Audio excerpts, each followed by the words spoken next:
کچھ لوگ کچھ شیعہ اس بات پر بحث کر رہے ہیں کہ غم ابھی تک ختم ہوا ہی نہیں ہے، ہم ساری زندگی بھی روتے رہیں، غم آل محمد میں حق ادا نہیں ہوتا، اس میں کوئی شک نہیں۔ تو پھر وہ کہتے ہیں کہ جی یہ کیا جواز ہے 9 ربیع الاول کو عید منانے کا، عید بنتی ہی نہیں ہے۔ ٹھیک ہے، آپ کے جذبات ایک طرف، آپ کا آل محمد سے غم میں اظہار ہے اور عقیدت ہے آپ کی، وہ اپنی جگہ پہ ٹھیک ہے، لیکن اس میں بھی شک نہیں ہے کہ 9 ربیع الاول عید کا دن ہے، اور حقیقی شیعہ وہ ہوتا ہے جو آل محمد کی خوشی میں خوش ہو، ان کے غم میں غمگین ہو جائے۔ اب دیکھتے ہیں کیا 9 ربیع الاول عید کا دن ہے بھی یا نہیں، یا شیعوں کا یہ جو خوش ہونا ہے، عید منانا، یہ پاس سے ہے، ان کے خرافات میں شامل ہے یہ چیز۔ کتاب آپ کے سامنے بہار الانوار، وہی کتاب میرے ہاتھ میں موجود بہار الانوار علامہ باقر مجلسی،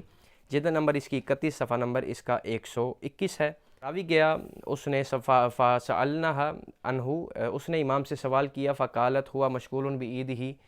جب کہ وہ عید کی تیاریوں میں یا خوشیوں میں مصروف تھے، مشغول تھے، تو امام نے فرمایا فإنہ، بے شک یہ یوم عید، عید کا دن ہے، فقلنا، ہم نے فرمایا سبحان اللہ، تمام تعریفیں تو اللہ کے لیے، یاد الشیعہ، شیعوں کے نزدیک جو عید شیعوں کو معلوم ہے، اربع، وہ 4 عیدیں ہیں، الاضحیٰ، عید الاضحیٰ، فطر، یوم غدیر، غدیر کا دن، اور یوم الجمعہ، یہ 4 عیدیں ہمیں پتہ تھی، مولا یہ 5ویں عید کون سی جو آپ منا رہے ہیں؟ امام نے اس وقت مسکرا کے امام نے جو جواب دیا، امام نے فرمایا ان سیدہ ابی الحسن علی ابن محمد عسکری، انا حاضل یوم، یہ وہ دن ہے، ہوا یوم عیدن، جو عید کا دن ہے جو آج ہم منا رہے ہیں۔ اس نے پوچھا مولا یہ کون سی عید ہے؟ ہم نے کہا وہذا یوم العیدن، کیا یہ عید کا دن ہے جو آپ منا رہے ہیں؟